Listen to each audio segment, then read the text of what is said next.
வணக்கம் கைஸ், இன்னைக்கு ஒரு ரேண்டம் vlog தான் பார்க்க போறீங்க. கவலைப்படாதீங்க, இது போரிங்கான ஜிம் vlog கிடையாது. இது போன வாரம் வெட்னஸ்டே நடந்த கதை. ஆனா இன்னைக்கு தான் போஸ்ட் பண்ண போறேன். அன்னைக்கு vlog எடுக்கிற ஐடியா இல்ல, திடீர்னு எடுத்தது தான் இந்த vlog. என்ன கதைனா, நம்ம மெக்கானிக் தம்பி, நம்ம பாவா கூட நானும், அப்புறம் கடைசியா நம்ம கார் ஓனரான கோயம்புத்தூர் மாப்பிளையும் இன்னைக்கு டே அவுட்டிங் கிளம்பிட்டோம். அன்பிளான்டா திடீர்னு சிக் லீவ் எடுத்து கிளம்பின அவுட்டிங் தான் இது. எங்க போறோம், என்ன நடந்துச்சுன்னு சொல்றேன். சோ வீடியோ ஃபாலோ பண்ணிட்டு பாருங்க. சரி, இப்போ நாங்க எங்க வந்தோம்னா, வாணியம்பாடி பக்கத்துல நம்ம ஃப்ரெண்டோட ஊர் இருக்கு. சோ அங்கதான் எல்லாரும் வந்தோம். வாணியம்பாடி வரவங்க இந்த கடைக்கு வாங்க. பேரு கொஞ்சம் டிபிக்கலா இருக்கும். இது ஓனர் யாருன்னா கமலேஷ் பாய்.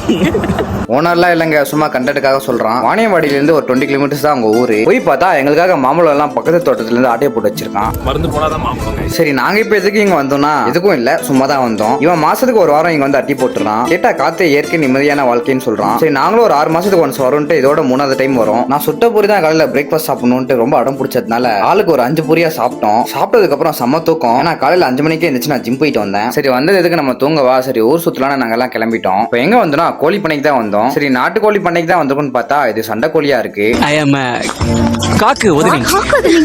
சரி, கோழி பண்ணையெல்லாம் பார்த்துட்டு ஃப்ரெஷ்ஷா எள்ளி வெட்டிட்டு இருந்தாங்க. அதையும் குடிச்சிட்டு திருப்பி ரிலாக்ஸேஷனுக்கு வந்துட்டோம். மதிய டைம் ஆச்சு, எல்லாம் போய் கிணறுல குதிக்கலான்னு பார்த்தா கிணறுல தண்ணியே இல்ல. இதுல எங்களுக்கு நீச்சலும் தெரியாது. இந்த 5 லிட்டர் கேன் தான் எங்களோட உயிரை காப்பாத்த போகுது. கவலைப்படாதீங்க, ஒரு 2-3 பேருக்கு நீச்சல் தெரியும். என்ன மாதிரி ஆளுங்களுக்கு அரை நீச்சல் தெரியும். சரி, தண்ணியே இல்ல, எங்கடா போறீங்கன்னு பாத்தீங்கன்னா, பக்கத்துல ஒரு கிணறு இருக்கான், அங்கதான் போறோம். போற வழியில வண்டி வர ஒரே சிக்கன் குடிச்சிருச்சு. என்னன்னா, பெட்ரோல் இல்ல. உயிரை காப்பாத்த எடுத்துட்டு வந்த கேனு பெட்ரோல் வாங்குறதுக்கு நல்லா யூஸ் ஆச்சு. பெட்ரோல் போட்டு கடைசியா எப்படியோ வர வேண்டிய இடத்துக்கு வந்து சேர்ந்தோம். இந்த மாதிரி ஒரு 2 நாள் இருந்தா அரகுற நீச்சல ஃபுல் நீச்சலா மாத்திரலாம். இல்லனா இந்த மாதிரி தான்